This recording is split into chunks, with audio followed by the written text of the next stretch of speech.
Okay, hi. This is my home and my studio. Follow me. It's Pride Month. My taste kind of runs a little bit to Diane Arbus up there with the sword swallower. This is Diane Arbus, the photographer. This is Jan Denbutter. That was one of the people that I used to paint with when I was a kid.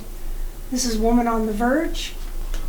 One of my all-time favorites is this woman cleaning toilets at Russia. But this is my studio, if you can call it that. It's a workroom. Everything that I need to work is in here.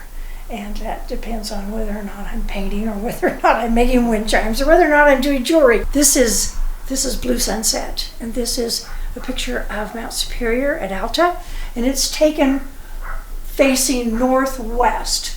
Ordinarily, every other picture that I've ever seen of Mount Superior is kind of dead on, and you have the picture of the bowl. This is different. This is looking this way. This one is Isolation, and this is a painting of a storm right outside the Mexican border, right outside of Tombstone. Tell us about where you're at in the process of this painting and what more you're going to add and why. Well, I think it's basically just kind of blocked in, and I actually just noticed the other day that I have two suns in here now.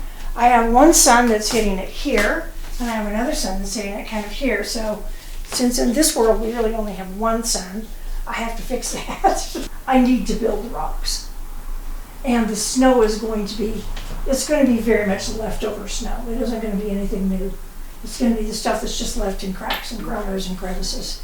I pretty much work with a triad. I work with alizarin, phthalo blue, and yellow orange, and red orange. It's actually phthalo orange. And it's more of and that's the basis of it, is 3 colors.